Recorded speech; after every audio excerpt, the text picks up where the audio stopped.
For 20 years, James Sullivan built a technological empire based on a lie. When two homeless twin brothers appeared at his door holding an old photograph, he knew his time pretending to be someone else had come to an end. Act 1. Introduction. Rain fell relentlessly over San Francisco on that autumn night. James watched the drops trace down the bulletproof glass of his penthouse on the top floor of Sullivan Tower, a 70-story skyscraper that dominated the city skyline. From the height of his 53 years and $47 billion, he contemplated the empire he had built with his own hands, or rather, with the hands he had borrowed from another man. The reflection in the glass showed a well-groomed face, grey hair at the temples that gave him an air of wisdom, and penetrating green eyes that rarely showed emotion. The Sullivan Group had revolutionized the technology industry with its artificial intelligence algorithms, and James was celebrated as a visionary. His face graced magazine covers, his speeches inspired young entrepreneurs, and his name was synonymous with innovation and success. But no one knew the real James Sullivan, not even Sophia Hart, his personal assistant and right hand for 15 years. "Mr. Sullivan," Sophia's voice interrupted his thoughts as she entered the office after a brief knock on the door. "The documents for the Neurotech acquisition are ready for your signature, and the board awaits your final decision." "Thank you, Sophia," James replied, without diverting his gaze from the illuminated city. "Leave them with me. I'll review everything before tomorrow's meeting." "There's another matter," she continued, her tone shifting slightly. "Security reported that there are two men camped out in front of the building again. Apparently, they're twins. They're asking to speak with you personally. They've brought some belongings and seem determined to stay until they're received." James felt his blood freeze in his veins, but maintained his composure. "Twins?" "Yes, sir. The head of security said they've been appearing for the last 3 days. Today, however, they insisted they have something important to deliver directly to you. A photograph, they mentioned." In fractions of a second, James calculated all the possibilities. "Tell security to escort them to the lobby. I'll go down to check personally." "Are you sure?" asked Sophia, surprised. James never dealt directly with strangers, especially without an appointment. "Just do as I asked, Sophia." His tone allowed no questions. As the private elevator descended the 70 floors, James tried to calm his breathing. Anyone else would see only a composed executive in his impeccable Italian suit. No one would suspect the turmoil consuming him inside. The monumental lobby of Sullivan Tower was almost empty at that hour of the night. Only a few security guards and cleaning staff circulated through the marble and steel environment. In the center of the space, escorted by two burly security guards, were the twins. James almost didn't recognize them. 20 years had left deep marks. Their faces, once identical and full of life, now showed premature wrinkles and distinct scars. Their hair, once black like his own had been, was grey and disheveled. Their clothes were worn and wet from the rain. But their eyes, those penetrating blue eyes that stared at him in unison, hadn't changed. "Michael! Matthew!" James pronounced the names in a low voice, just to confirm to himself that he wasn't hallucinating. "David," one of them responded, using the name James had abandoned 2 decades ago. "Or should I say, James Sullivan?" The other twin extended his hand, holding a yellowed envelope. "We thought you might like to have this back. A souvenir from the old days." With slightly trembling fingers, James took the envelope and looked inside. It was the photograph he had feared for 20 years. 3 smiling young men in a laboratory. David Cooper in the center, flanked by the Hayes twins, his research colleagues at MIT. "Gentlemen," said James, regaining his composure, "let's talk in a more private place. Sophia, cancel my morning appointments. Mr. Hayes, if you could accompany me." During the journey to his private residence, adjacent to the corporate tower, James remained silent. His mind worked frantically, analyzing options, calculating risks. Everything he had built could crumble with a simple word from these men. James's mansion was a monument to modern architecture, all glass and concrete, with a view of the bay. When they entered the spacious living room, the difference between the 3 men who had once been colleagues became even more evident. The twins looked at everything with a mixture of admiration and resentment. "Whiskey," offered James, heading to the bar. "We don't drink anymore," replied Michael, or was it Matthew? "Alcohol doesn't mix well with psychiatric medications." James served himself generously and sat in a leather armchair, gesturing for the twins to occupy the sofa in front of him. "So, after 20 years, what brings you to my door?" "The truth, David," said one of them, and James noticed that a small scar on the right eyebrow distinguished him from his brother. "The truth that you stole along with our research." I heard you're selling the algorithm we created together for 20 billion, continued the other. The algorithm you patented when you left us to die in that laboratory fire. James observed them carefully. You don't seem very dead to me. No thanks to you, retorted the twin with the scar. You thought we were dead. Convenient, isn't it? The Hayes twins die in tragic fire, David Cooper disappears in grief, and James Sullivan emerges from nowhere with revolutionary technology. Official records say you died in the fire. James took a sip of whiskey, buying time. Records can be deceiving, can't they, David? The twin without a scar smiled bitterly, just like identity. What do you want? James got straight to the point. Money? The twins exchanged glances. We want what is rightfully ours. Recognition, participation, justice. After 2 decades on the streets, continued the one who seemed to be Michael, after years in mental institutions trying to convince people of who we really are, after losing everything, family, career, dignity, we found something interesting in our late father's things. Matthew rummaged in a tattered backpack and pulled out a flash drive, a backup of everything. The original code, the emails between the three of us, the plans for the algorithm that would be revolutionary, all with date and time, proving that we were co-creators. James felt his stomach sink, but kept his expression neutral. And what do you intend to do with that? That depends on you, David, Michael answered. Or rather, James. The world is one press release away from knowing that the great James Sullivan is a fraud, that he stole the identity of a dead colleague and the work of 2 others. The next words would determine the fate of the empire James had built. He knew that, and he also knew that the twins, despite their current situation, were not stupid. They never had been. I suggest you sleep here tonight, he finally said. Tomorrow we can talk more calmly about possible agreements. The twins nodded, the distrust evident in their eyes. James called his housekeeper and asked her to prepare rooms for his old friends. When he was finally alone, he allowed himself a moment of panic. 20 years of secrets threatened to come to light. The lie that had become his life was about to crumble. He picked up the phone and dialed a number he rarely used. Jerome? I need you. It's urgent. Yes, now. No, it can't wait until tomorrow. While he waited, James looked again at the photograph. 3 young, smiling scientists, full of dreams and ambitions. They had been friends once, before greed, before the fire, before the lie. The data on the flash drive could ruin him, or maybe not. James Sullivan had not reached the top by being careless. There were contingencies, plans within plans. There would always be a way out, always. The doorbell rang and James put the photograph in his pocket. Jerome had arrived, his specialist in delicate problems. The night would be long, and the decisions he would make in the next few hours would define his future. A future that, until a few hours ago, had seemed guaranteed and bright. Now, everything depended on how he would deal with 2 ghosts from the past who refused to remain buried. Act 2. Development of the conflict. Dawn found James in his office, his eyes burning from exhaustion. He had spent the entire night with Jerome, his trusted lawyer for extraordinary situations, discussing strategies and researching the Hayes twins. What they discovered was disturbing and fascinating at the same time. Matthew and Michael Hayes, murmured Jerome, adjusting his glasses as he read the hastily compiled report. Reported dead in the MIT laboratory fire in 2004. Resurfaced 6 months later in a psychiatric hospital in New Hampshire, claiming to be the Hayes twins and that they had been erroneously reported dead. Why did I never know about this? James frowned. Because no one believed them, replied Jerome, going through the papers. Without documents, with severe burns that partially disfigured their faces at the time, and exhibiting symptoms of severe trauma and probable schizophrenia, they were diagnosed with delusion. Their story was considered a fantasy. And after that, years in mental institutions, periods of homelessness, temporary jobs. Jerome looked at James seriously. They tried to prove who they were for years, but without success, until now apparently.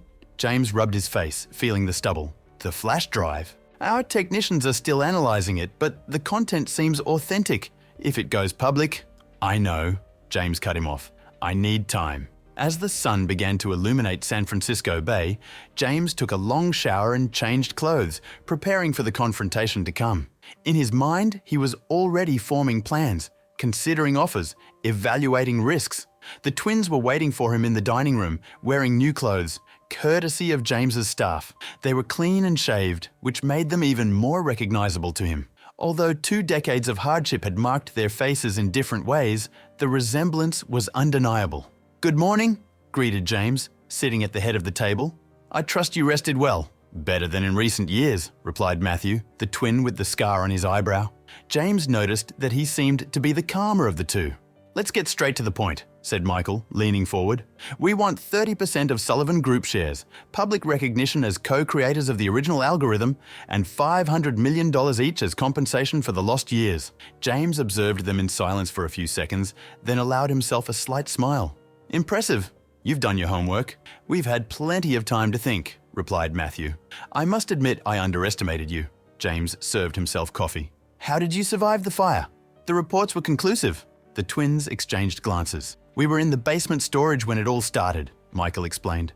"We had argued with you that afternoon, remember? About who should be the first author on the paper."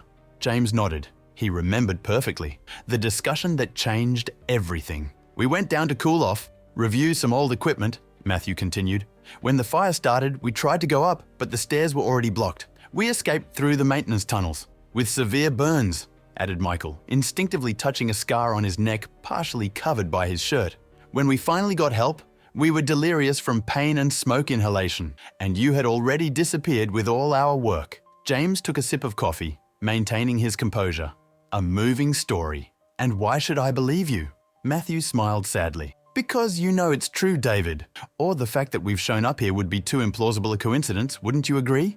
"James," he corrected automatically. "David Cooper died in that fire according to all official records."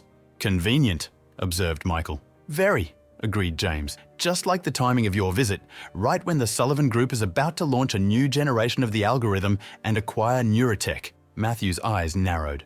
"You were always the strategist of the group. You've been planning this from the beginning, haven't you? The fire wasn't accidental." James didn't respond directly. "You asked for 30% of the shares, recognition, and money.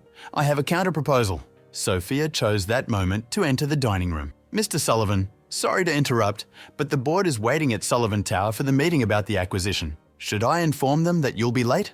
"That won't be necessary," replied James, standing up. "Mr. Hayes, I'd like you to accompany me. I believe the best way to resolve our situation is with total transparency." Confusion was evident on the twins' faces. "What are you planning?" asked Michael suspiciously. "A revelation," replied James enigmatically. "Sophia, prepare visitor badges for the Hayes gentlemen and notify security. They'll come with me to the board meeting." On the way to Sullivan Tower, the 3 men remained in tense silence. The twins, in their new suits provided by James, seemed out of place and apprehensive. James, on the other hand, emanated his usual confidence, as if he were in total control of the situation. The board meeting room occupied half of the second-to-last floor of Sullivan Tower, with floor-to-ceiling windows revealing a spectacular view of the city. 12 executives were waiting around the black marble table when James entered, followed by the twins. "Ladies and gentlemen," announced James, "before we begin our discussion about the acquisition of Neurotech, I'd like to introduce 2 special guests, Michael and Matthew Hayes." A murmur ran through the room. Some of the older executives showed recognition upon hearing the names. "For those who are not familiar," continued James, "the Hayes brothers were my colleagues at MIT 2 decades ago. They were reported dead in a tragic fire in the laboratory where we worked, a fire from which I, fortunately, escaped." The twins watched James with caution, clearly surprised by the turn of events. This was not what they expected. "Recently, I discovered that the reports of their deaths were premature." James smiled at the board. "And now, in a twist of fate, they have reappeared with a proposal that I believe will greatly benefit our company." The confused looks of the board alternated between James and the twins. "The Hayes gentlemen were instrumental in developing the original algorithm that founded the entire Sullivan Group," explained James. "Their contribution was, unfortunately, overshadowed by the tragic events of that night.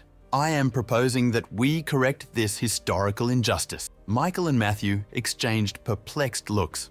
"I am recommending to the board that we approve the creation of a new advanced research division headed by the Hayes brothers, with an initial budget of $1 billion and participation in future profits generated by their innovations." The board meeting went on for 3 hours. James masterfully conducted the discussion, answering questions, calming concerns, and presenting his proposal as a golden opportunity for the company. In the end, he obtained preliminary approval, subject to background checks and psychological evaluation of the twins. Mere formality, assured James. When they finally left the meeting room, Michael grabbed James's arm. What the hell was that? James smiled, politely removing the twins' hand from his suit. That, Michael, was the first step of my counterproposal. You wanted recognition and compensation. I'm offering both in a way that benefits all of us. You're trying to buy us off, observed Matthew. I'm offering an elegant solution, corrected James. You receive legitimacy, status, resources, and compensation. The company maintains its stability and gains 2 brilliant scientists. Everyone wins. And what about the truth? Asked Michael. About who James Sullivan really is? James's smile faltered for an instant. The truth is rarely simple, as you well know. If you insist on revealing the complete past, we'll initiate a legal battle that could last years. You have the flash drive. I have unlimited resources to contest its authenticity. In the end, who will the public believe? 2 men with a history of psychiatric hospitalizations or one of the most respected businessmen in the country? The blow was calculated and effective. The twins knew they were at a disadvantage. Think about my proposal, continued James. You'll go back to doing what you love, with all the resources you could dream of. You'll be respected again. You'll have your lives back. Minus our dignity, murmured Matthew. Dignity is a luxury, my old friend, replied James, his tone softening. Believe me, I know. We've all made sacrifices to get where we are. Back at James's mansion, the twins requested time to discuss the proposal in private. James agreed, retiring to his office where Sophia was waiting with a concerned expression. Are they really who they say they are? She asked as soon as the door closed. James studied his assistant for a moment. 15 years of unquestioned loyalty. If there was someone he could trust, besides Jerome, it would be her. Yes, he finally admitted. It's them. And what they said about you? Is it true? James hesitated, then walked to the bar and served himself whiskey, although it was still midday. What do you think, Sophia? She looked at him for a long time. I think I know the man I've worked for 15 years. A brilliant, visionary man, sometimes ruthless but fair. I don't care what name you used before. James felt a wave of relief, quickly replaced by caution. Your loyalty is admirable. It also has its price. Like everything in life, she replied without hesitation. What do you intend to do with them? I'm improvising, admitted James. But they can't simply disappear. Not again. It would be too suspicious. So you're really going to integrate them into the company? For now, replied James, observing the amber liquid in his glass. We have to monitor them closely. Jerome is already legally investigating how to protect the company if they decide to back out of any agreement. Sophia nodded, understanding the implications. The files on the flash drive?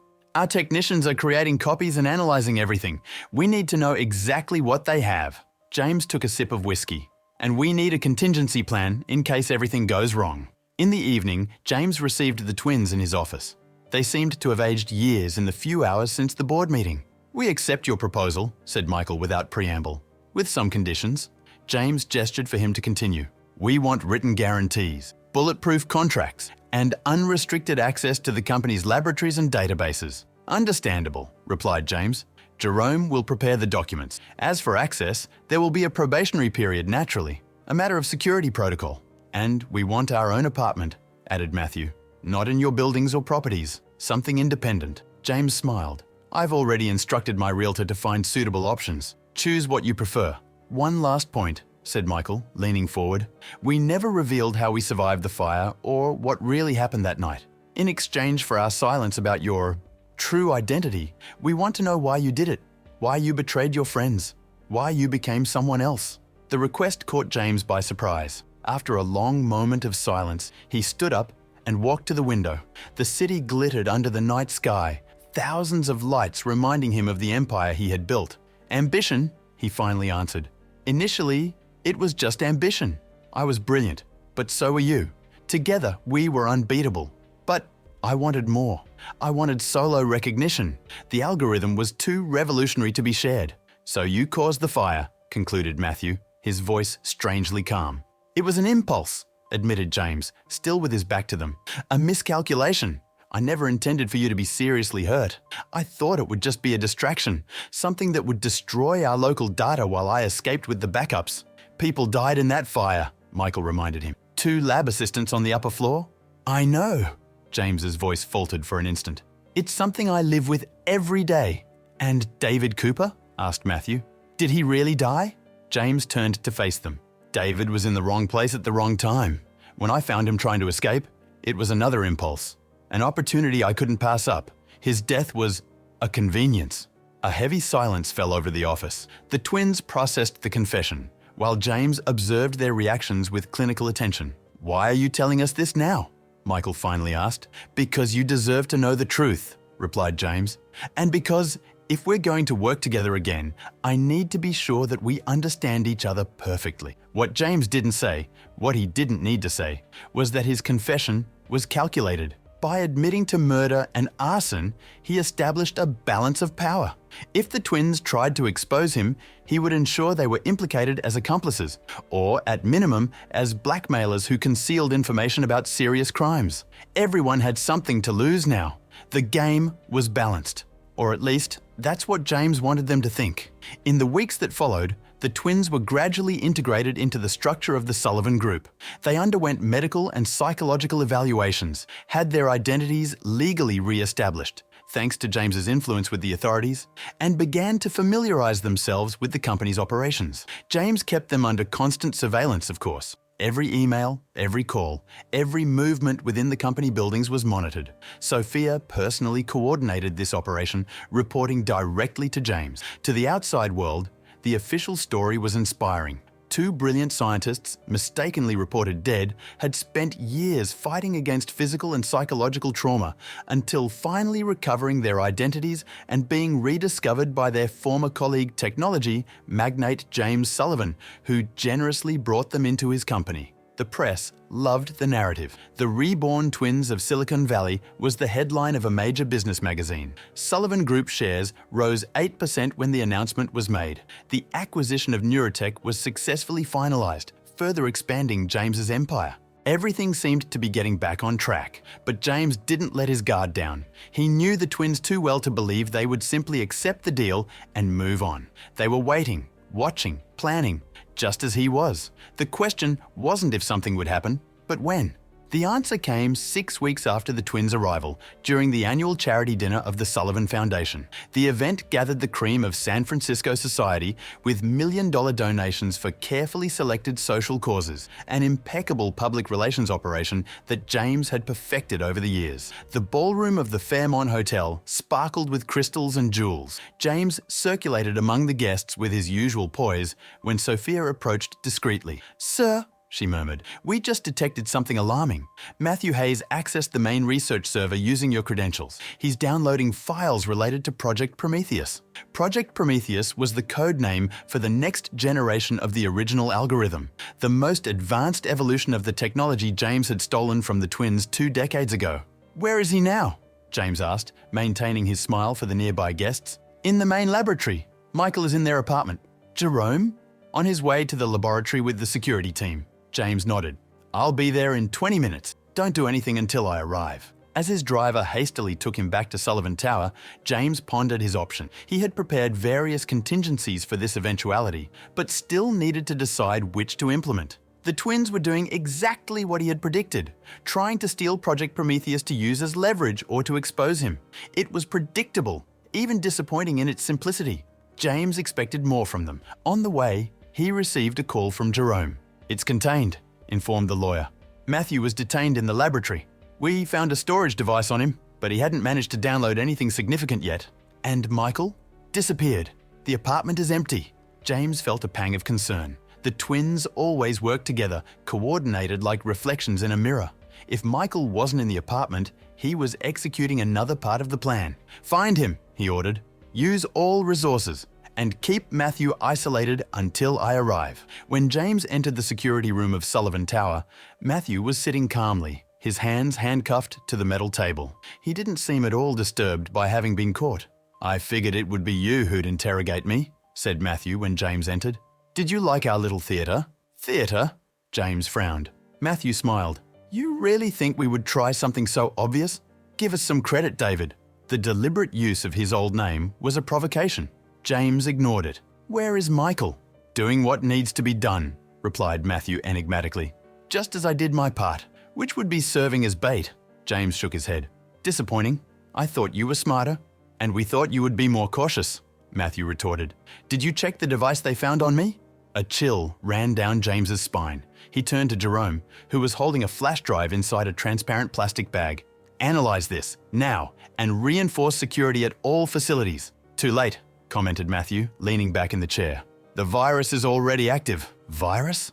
James felt his blood freeze. "Our gift to you, old friend. A little reminder of the good times." At that moment, the lights flickered. The computer screens in the security room darkened momentarily, then returned displaying a simple message. "The truth cannot be erased." Jerome ran to his laptop. "The main servers have been compromised. Something is being sent to hundreds of recipients." James felt the world crumbling beneath his feet. "What did you send?" "Everything," replied Matthew, his eyes shining with satisfaction. "The truth about who James Sullivan is. The truth about how he stole our work. The truth about David Cooper and the fire." "Block everything!" James shouted to his security team. "Shut down the servers, cut the connections." "It's no use," said Matthew calmly. "The virus was designed by us. Remember how good we were at that? We spent the last 6 years developing it, while living on the streets planning for this moment. It's already spread to independent systems. It's sending the evidence to journalists, authorities, competitors, board members." James felt a terrible weight in his chest. 20 years of careful planning, crumbling in minutes. But he wasn't defeated yet. He still had cards to play. "You think this will destroy me?" he asked, regaining his composure.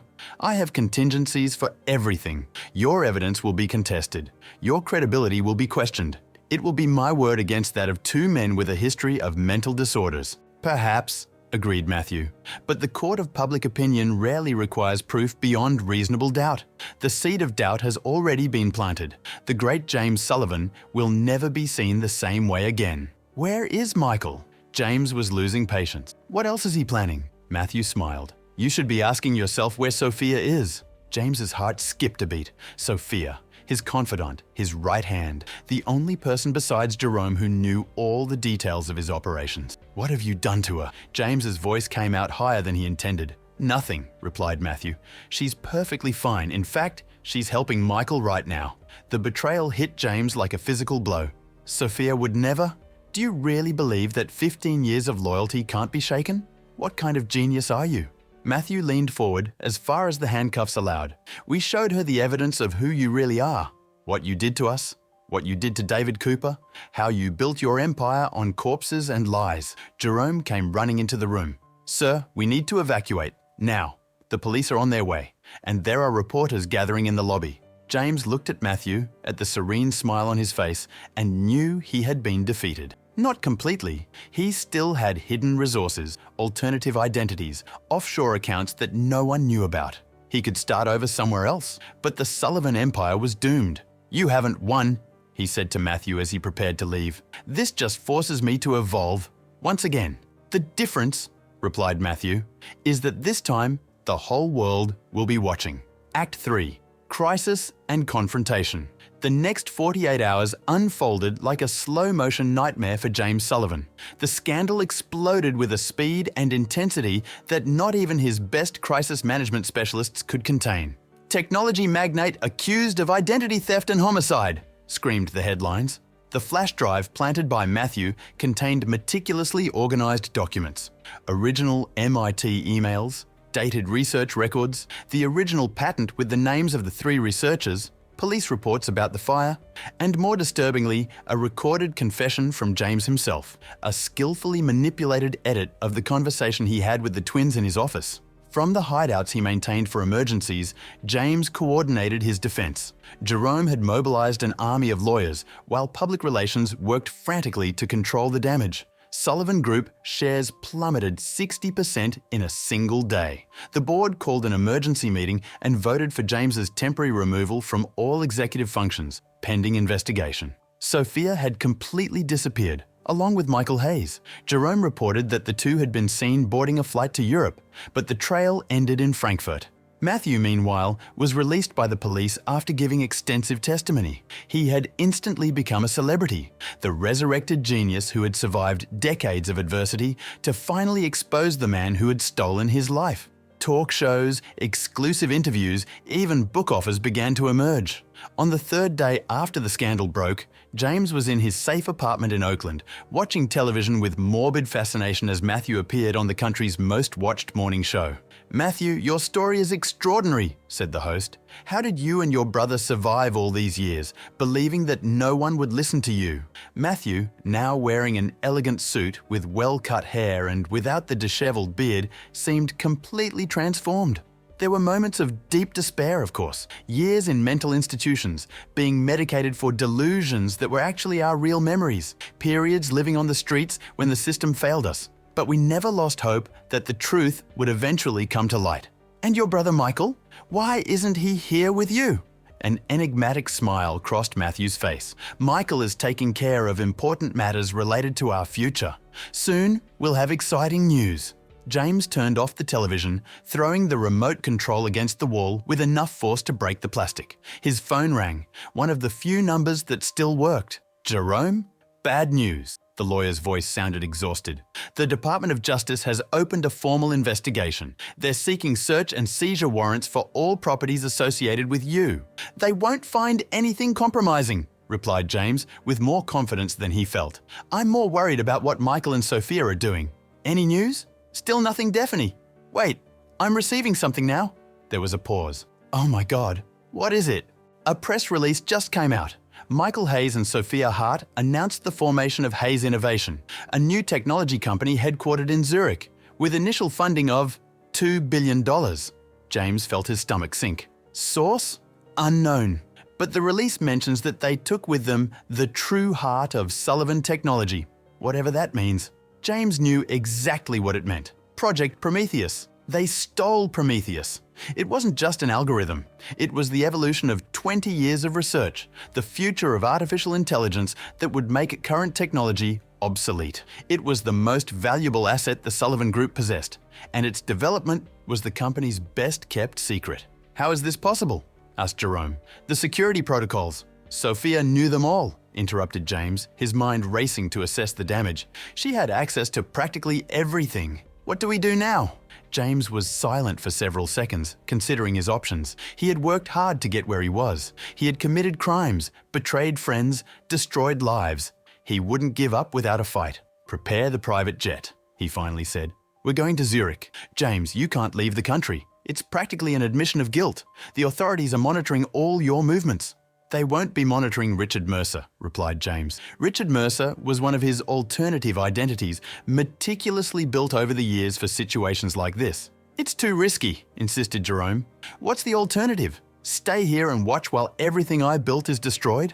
James didn't wait for a response. "Meet me at the usual place in 2 hours, and find out everything you can about Hayes Innovation." The trip to Switzerland, using false documents and indirect routes, took 3 days. James, now travelling as Richard Mercer, a discreet British investment consultant, finally arrived in Zurich on a cold autumn morning. The city, with its Swiss efficiency and imposing architecture, seemed strangely suitable for the confrontation that was approaching. Jerome had located the Hayes Innovation Office, a modern building on the banks of the Limit River, not unlike Sullivan Tower in San Francisco. The new company had already made several high-profile hires, attracting talent from technology giants with promises of participation in something revolutionary. James observed the building from a cafe across the street, keeping himself discreet with dark glasses and a hat. His main accounts had been frozen, but his emergency reserves ensured he still had considerable resources at his disposal, enough to recover what was his, or destroy it completely if necessary. His secure phone vibrated, a text message from an unknown number. "Hello, David. Or do you prefer Richard now? Cafe Odeon. 5 p.m. come alone." James felt a chill. How did they know his location? How did they know his alternative identity? The paranoia that had always been his constant companion intensified. It could be a trap, of course, but it could also be his only chance. At exactly 5 o'clock, James entered the historic Cafe Odeon, an establishment frequented in the past by figures such as Lenin, Einstein, and Joyce. He chose a table in the back with a view of the entrance and an emergency exit nearby. He didn't have to wait long. Sophia entered alone, as elegant and composed as she had always been in her role as trusted assistant. She located him immediately and walked with determination to his table. "James," she greeted coldly, sitting across from him. "Or should I say, David?" "You know very well who I am," he replied. 15 years by my side should have taught you that at least? 15 years believing a lie, she corrected. Working for a murderer and thief. And now you're working for what? For justice? James smiled with disdain. Don't make me laugh, Sophia. You simply switched sides when you saw the ship was sinking. Opportunism was always your most admirable talent. Think what you want, she shrugged.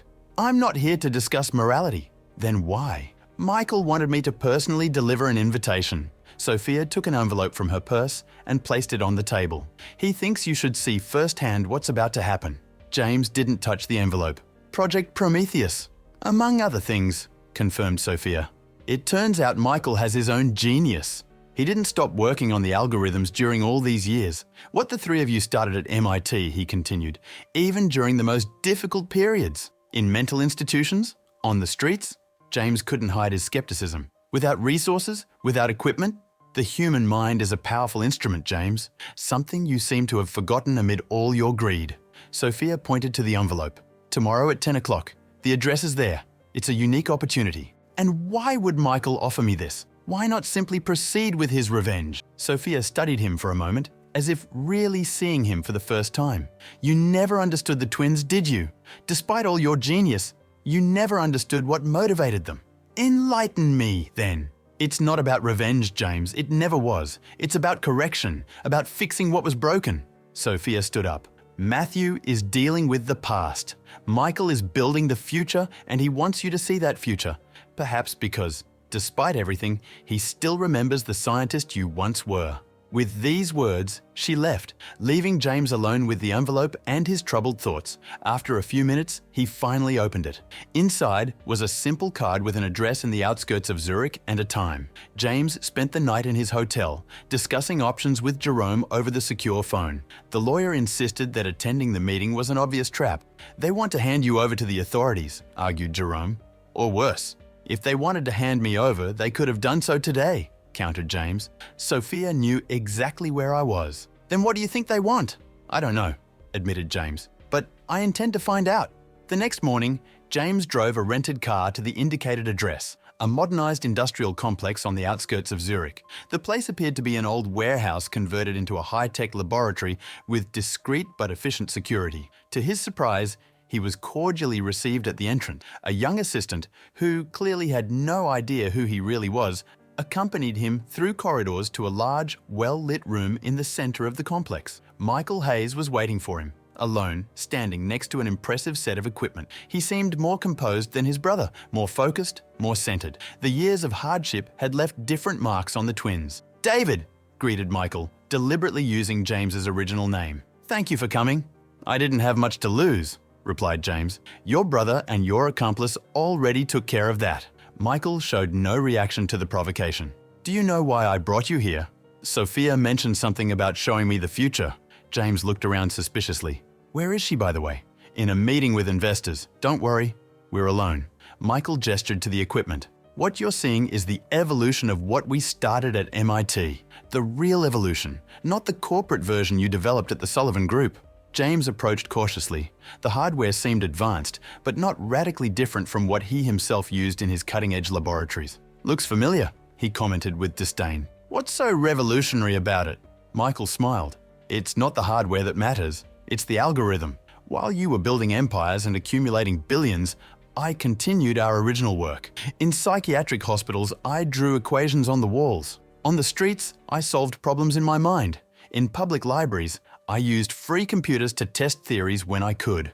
Impressive. And you want me to believe that alone? Without resources, you surpassed 20 years of research funded by billions of dollars? Not alone, corrected Michael.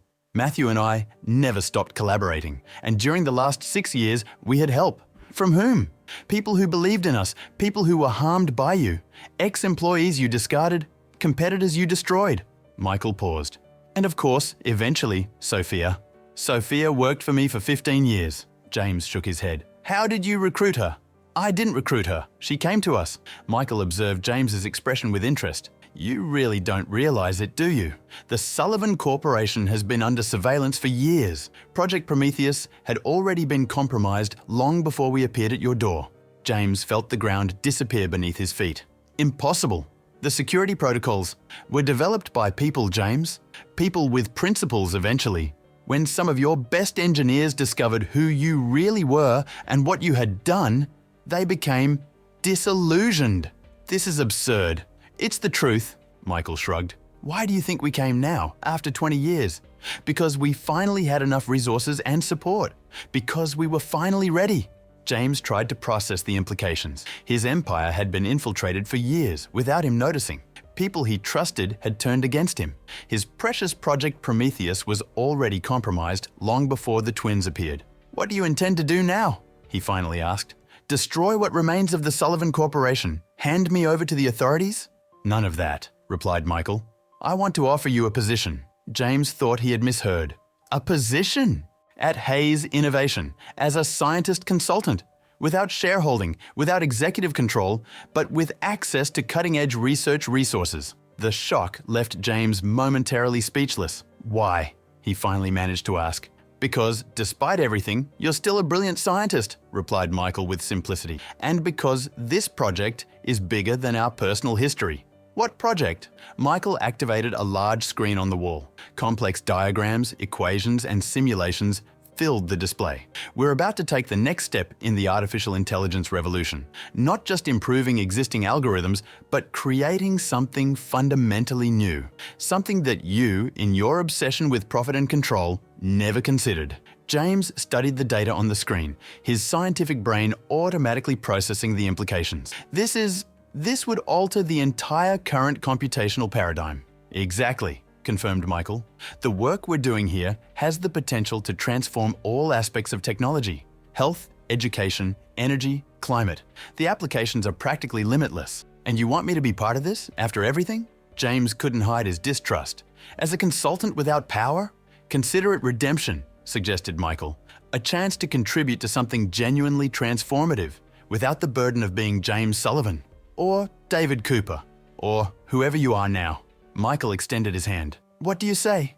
James looked at the extended hand, then at the data on the screen. Part of him, the scientist he'd been before ambition consumed him, felt attracted to the proposal. Another part, the man who had built an empire with lies and betrayal, looked for the angle, the trap. I need to think, he finally said, without accepting the handshake. Naturally, Michael withdrew his hand without showing disappointment. You have 24 hours.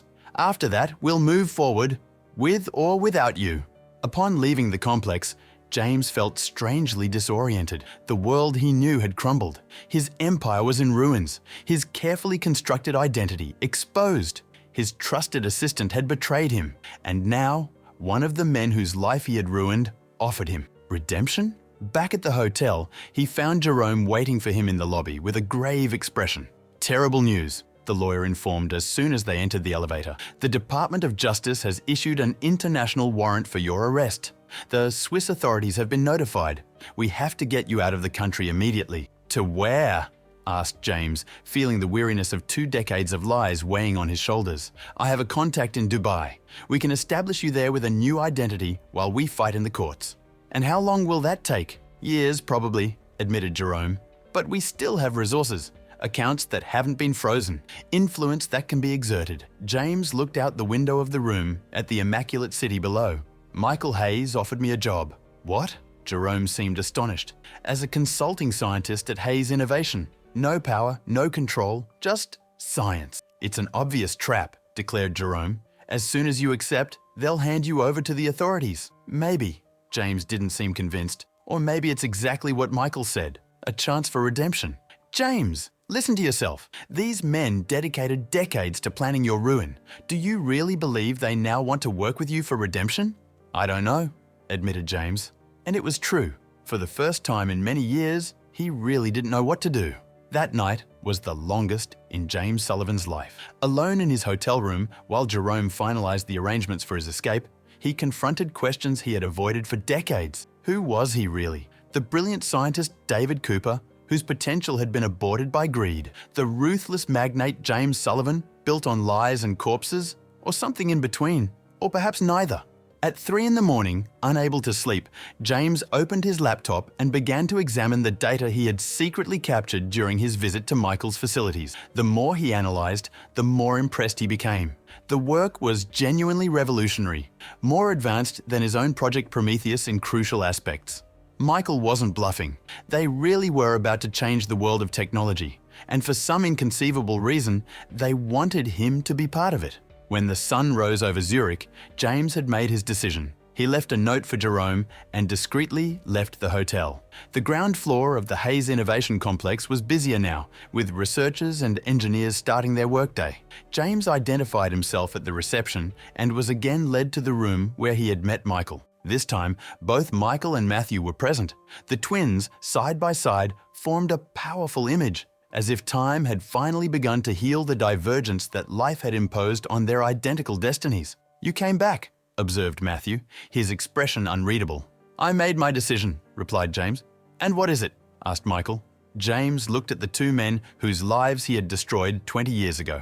He felt the weight of his past choices, the cost of his unbridled ambition. "I accept your offer," he finally said, "but with one condition." The twins exchanged glances. "What?" asked Michael. "I want to confess everything," declared James.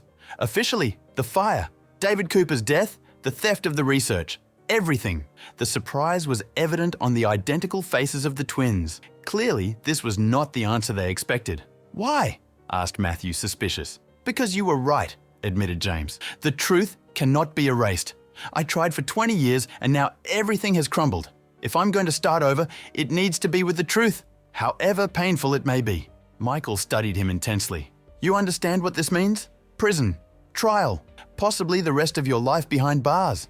"I understand," confirmed James, "and I'm willing to face the consequences. But first, I want to contribute to your project for as long as possible. I want to leave something positive in the world to counterbalance all the evil I've caused." The twins spoke quietly for a few minutes. Finally, Michael turned to James. "We accept your condition, with one of our own. You'll work under constant supervision, without access to external communications. When the project reaches a specific stage, we'll arrange your surrender to the authorities, on our terms." "Fair," agreed James. "Why should we trust you now?" asked Matthew. James smiled sadly. "You don't need to. I have nothing left to lose, nor anything to gain beyond a chance to do something meaningful before the end." Thus began the final chapter of James Sullivan's saga, or David Cooper, as he went back to introducing himself to new colleagues. For 6 months, he worked tirelessly on the Hayes Innovation Project, contributing insights that only his decades of experience could provide. The outside world continued to hunt for him. The Sullivan Corporation collapsed under the weight of scandal and investigations. Jerome was eventually located and arrested as an accomplice. The authorities followed false leads all over the world, searching for technology's most famous fugitive. No one suspected he was hiding in plain sight, working in a Swiss laboratory under his original name. During this period, a strange reconciliation occurred between the three men. They never went back to being the friends they were in their youth. Too much blood and betrayal had flowed under the bridge for that. But they found mutual professional respect and occasionally, in rare moments, glimpses of the camaraderie they once shared. When the project reached its first major milestone, a fundamentally new artificial intelligence system that promised to transform entire industries, James knew his time was up. "Are you ready?" asked Michael on the morning they had agreed for his surrender. James nodded. "More than I have been in 20 years. In front of the Federal Court of Zurich, a press conference was convened. Journalists from around the world gathered, eager for the big revelation promised by Hayes Innovation. Michael and Matthew Hayes took the podium first, announcing their revolutionary technological breakthrough. Then, to the astonishment of the crowd, they introduced their special collaborator, David Cooper, the man the world had known as James Sullivan. Before the cameras and microphones of the world, David confessed everything: the theft of the research, the arson, the deaths, the false identity, 2 decades of lies. When the police escorted him away, he seemed strangely at peace. For the first time in 20 years, he was no longer living a lie. In the years that followed, while awaiting trial and subsequently serving his sentence, David Cooper collaborated remotely with Hayes Innovation, contributing to advances that would transform global technology. His name never appeared on patents or publications. That was part of his agreement with the twins, but his mind continued to serve the scientific progress he had once betrayed out of greed. Matthew Hayes became the public face of the company, dealing with investors and the press. Michael remained behind the scenes, guiding research and development. Sophia Hart assumed the role of CEO, guiding Hayes Innovation to become one of the most influential and respected companies in the technology sector. And what about the man formerly known as James Sullivan? He found in the limitations of prison and in belated honesty, a freedom he had never known as a billionaire fleeing from his past. Act 4. Resolution. 7 years had passed since David Cooper's public confession. Spring had arrived in Butner, North Carolina, bringing with it a softness in the air that contrasted with the rigidity of the Federal Correctional Complex, where David was serving his 25-year sentence. In a special visiting room reserved for confidential meetings with lawyers, David, now 60 years old, with completely grey hair and simple framed glasses, waited patiently. The marks of time and confinement were evident on his face, but his eyes maintained a clarity that many noticed. The door opened, and Michael Hayes entered. At 58, he looked younger than David, although life had also left its marks. He dressed discreetly, nothing that would suggest he was the co-founder of a company valued at hundreds of billions of dollars. "David," he greeted with a nod, sitting across from his former colleague. "You're looking well." "The benefits of a forced routine and balanced meals," replied David with a slight smile. "And you look tired." "The Athena project is consuming all of us," admitted Michael. "We're in the final phase, but the challenges are unexpected." David nodded, understanding perfectly. Project Athena was the natural evolution of the work they had started together, a truly adaptive artificial intelligence system specifically designed for advanced medical applications. "I received your notes," continued Michael. "Your observations on the multiple convergence problem were brilliant. The team implemented your solution, and the results are promising. I'm glad I can help, even from here." David indicated the walls around them. "It's not exactly MIT, but I have enough time to think." A comfortable silence fell between them, something unthinkable years ago. Michael's visits had become regular over time, initially every 6 months, then quarterly, and now almost monthly as Project Athena approached completion. "Matthew didn't come this time?" asked David, noting the absence of the other twin. "He's in India, supervising the implementation of the pilot program in rural hospitals," explained Michael. "He sends his regards." David smiled. Matthew rarely visited him. Understandable, given the circumstances. Of all of them, he had suffered the most in the years after the fire, developing chronic health problems related to the burns and the precarious conditions he had faced on the streets. "I brought something for you," said Michael, opening his briefcase. "It was just published in Nature." David took the printed scientific article, his eyes quickly scanning the title, "Adaptive Artificial Intelligence in the Diagnosis and Treatment of Rare Diseases, the Athena System." "Congratulations," he offered sincerely. "An article in Nature is always impressive." "Read the acknowledgements," suggested Michael. David turned the pages until he found the section. Among the many names and institutions recognized by the authors, one line stood out. "The authors especially thank DC for fundamental insights that made this work possible." A lump formed in his throat. "You didn't need to do that." "It was the right thing to do," replied Michael simply. "Your contributions in recent years have been invaluable, even from this," he gestured vaguely, "situation." David carefully put away the article, planning to read it in detail later. His cell, an austere but organized space, contained shelves of scientific books and notebooks full of equations and diagrams, an improvised laboratory within the prison confines. "Sophia asked if you would be available for a video conference next week," mentioned Michael. "Some questions about the neural interface have arisen that only you can adequately answer." "Of course," agreed David. The relationship with Sophia had evolved in a surprising way. The initial hurt over the betrayal had given way to professional respect, especially when she proved to be an exceptional CEO, guiding Hayes Innovation with integrity and vision. Michael hesitated, then continued cautiously. "There's another reason for my visit today. Something we need to discuss." David noticed the change in tone. "What happened?" "We received a proposal from the Department of Justice," explained Michael, "related to your situation." David's heart accelerated. "What kind of proposal?" "Compassionate release with certain conditions." Michael carefully observed David's reaction. "Project Athena has caught the attention of the highest government spheres. Its potential benefits for public health are too significant to ignore, and your continued contribution is seen as valuable." "Compassionate release," repeated David, testing the words. After only 7 years of a 25-year sentence. There would be strict conditions, continued Michael.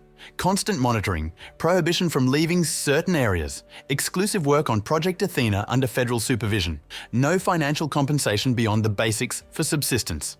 David remained silent, processing the information. The possibility of freedom, even limited, was something he had mentally abandoned years ago, part of his process of accepting the consequences of his actions. Was it your idea? He finally asked. Michael shook his head. Not directly. But when government officials approached us to discuss applications of Athena in public health, your name repeatedly appeared in internal technical documents. Someone made the connection and initiated the process. And how do you feel about it? The question was important to David. Despite everything, Michael's opinion mattered. Conflicted, admitted Michael after a few moments.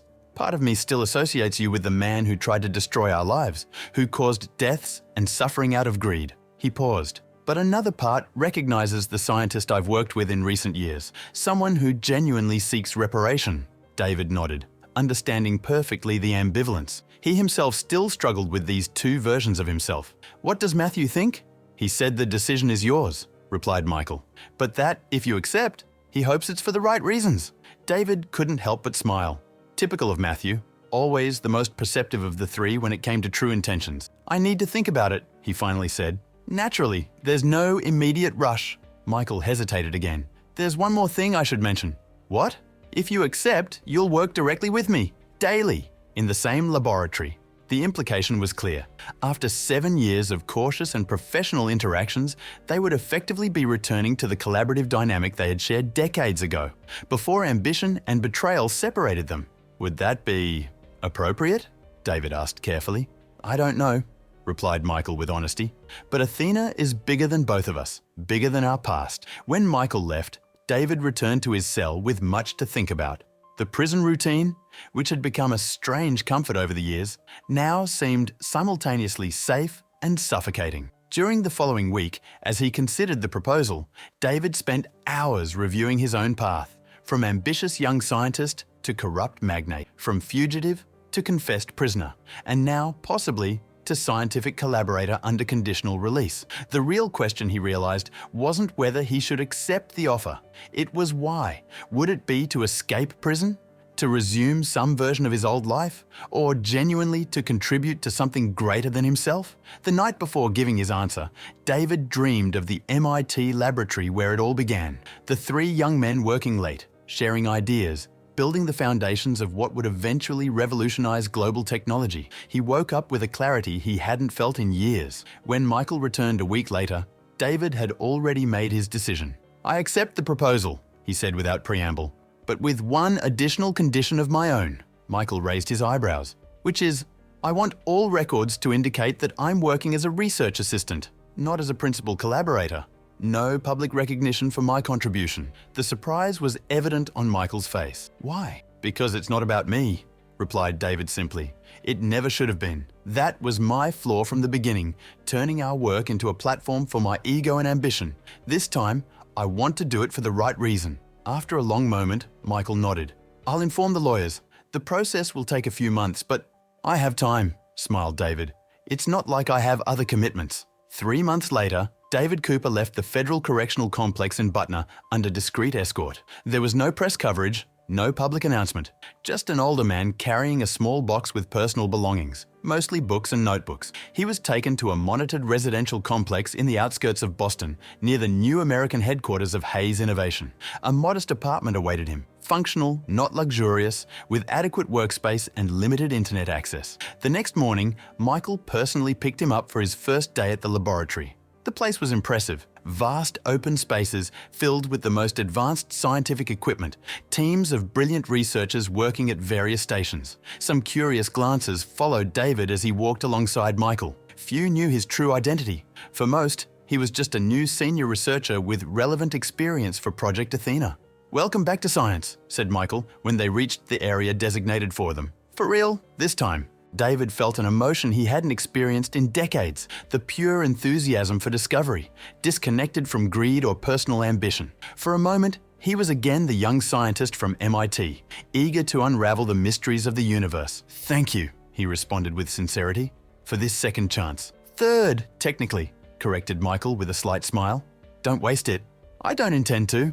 In the months that followed, David immersed himself fully in the work. Gradually, he established a comfortable routine. Days in the laboratory with Michael, occasional video conferences with Sophia and the global team, and quiet evenings in his apartment, reading and developing new ideas. 1 year after his release, Project Athena had its first major clinical success: the early diagnosis of an ultra-rare genetic disease in a child in rural India, allowing treatment before irreversible symptoms manifested. Behind the scenes, both Michael and Matthew knew that the pattern recognition algorithm that made this possible was developed primarily by David. In a celebratory video conference for the global team, Matthew raised a glass in a silent toast to the camera, a gesture that only David and Michael fully understood.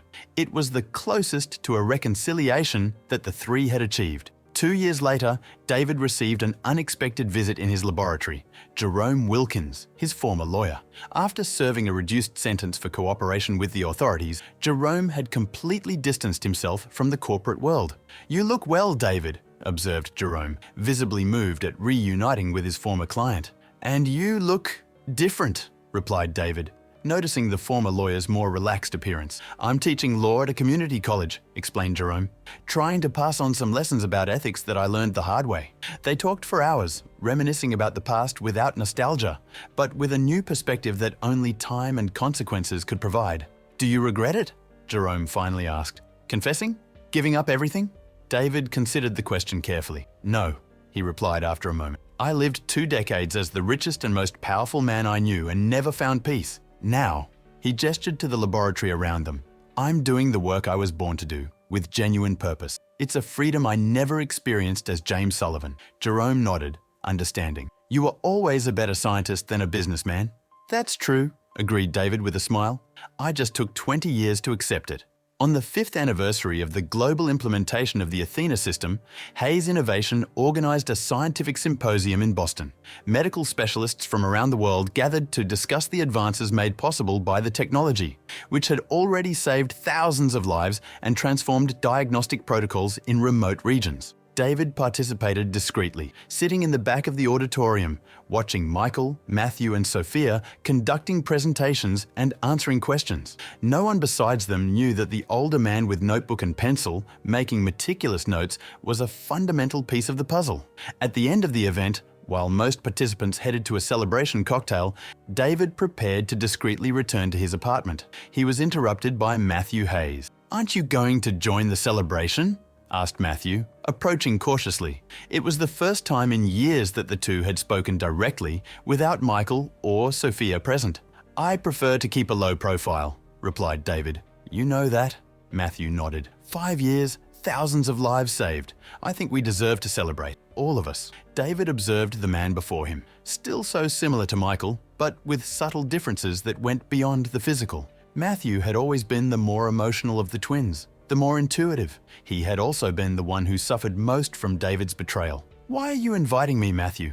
Really?" Matthew held his gaze. "Because, despite everything, what we created together is extraordinary, something bigger than our past." He paused. "And because, perhaps after 5 years seeing you work tirelessly without seeking credit or glory, I'm ready to, not exactly forgive, but move forward." The offer was clear, not complete reconciliation, but a significant step in that direction. After a moment of hesitation, David nodded. "A quick toast then. To science." "To science," agreed Matthew, "and to what it can do when practiced for the right reasons." That night, for the first time in almost 30 years, the 3 men who had started a journey together at MIT shared a table as almost friends. The conversation was initially cautious, gradually relaxing as old memories, the good ones, naturally emerged. Sophia eventually joined them, completing the circle. Observing them, no one would suspect the complex and painful history that united them. The empire built and destroyed, the lives ruined and rebuilt, the betrayal and eventual redemption. When the night came to an end, David returned to his modest apartment alone, as he always did. But something had subtly changed. An invisible burden seemed lighter. In his small office, surrounded by scientific books and notes on Project Athena, David looked out the window at the illuminated city. It wasn't the panoramic view from the penthouse of Sullivan Tower, but it offered something that one had never provided: peace. David Cooper, The man who had been James Sullivan had learned the hardest of lessons, that the true value of a life is not in the empire one builds, but in the lives one touches. Not in the power one wields, but in the difference one makes. The story of the Sullivan Empire had ended, but the story of David Cooper, the scientist, continued, not as a resplendent protagonist, but as a dedicated collaborator in the background, exactly where he had discovered belatedly that he belonged. And perhaps this, more than any fortune or fame, was finally the answer he had sought throughout his life. The end.